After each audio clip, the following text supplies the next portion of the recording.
अभी आपने जैसे कहा कि दिनेश भैया ने भी बहुत मेहनत की, बहुत किया, रवि जी ने भी इन प्रचार प्रसार के दौरान जब ये जंग चल रही थी, चुनावी जंग, उस वक्त दिनेश जी ने एक कमेंट किया था कि मुझे कोई हरा नहीं सकता, मैं तो भगवान का लिखा भी मिटा सकता हूँ।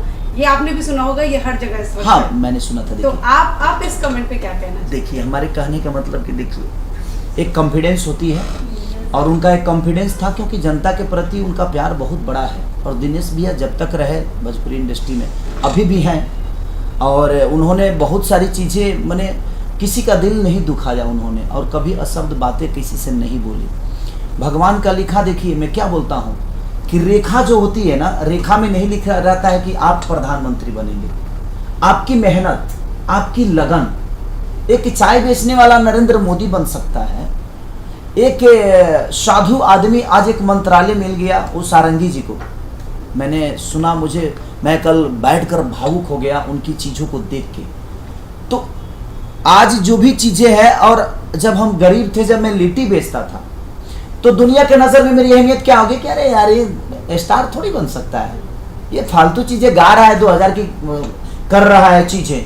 तो दुनिया के नज़र में मेरी अहमियत बड़ी नीची थी, लेकिन मैंने कोशिश की तो मैं यहाँ तक पहुँचा, लोगों के दिल में पहुँचा, लोगों के दिमाग में पहुँचा, लोगों के घर में पहुँचा, पूरे शहर में पहुँचा, एक परमाणु बम की तरफ हटा मैं। तो लोगों को ये लगता है कि बारूद अगर इतना है तो ये बड़ा नहीं हो सकता, लेकिन वही बारूद छोटी जगह पे अगर फट जाता है तो नुकसान करके जाता है। तो वो उनका एक कॉन्फिडेंस था। और मैंने एक चीज़ देखा था कि वो, उनका कहना ये था कि वो सच्चाई के साथ हैं तो उनको कोई नहीं हरा सकता, क्योंकि झूठ बोलने वाले को कोई हरा सकता है, जो सच्चे लोगों के साथ हैं उनको कौन हरा सकता है।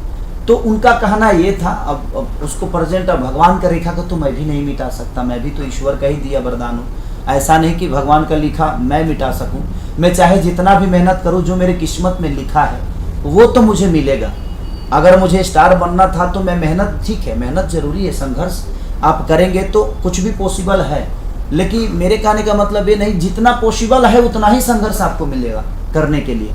मुझे संघर्ष मिला है कि खेसारी मैं लिट्टी बेचता था, तो मुझे ईश्वर चाहता तो मुझे लिट्टी का ब्रांड एम्बेसडर बना देता ना, मेरे बहुत सारे लिट्टी के ब्रांड होते, लेकिन नहीं, ईश्वर को मुझे कहीं और भेजना था, तो वो मेरे किस्मत में वो चीज़ें थी, तो किस्मत के लिखा तो मैं नहीं मिटा सकता।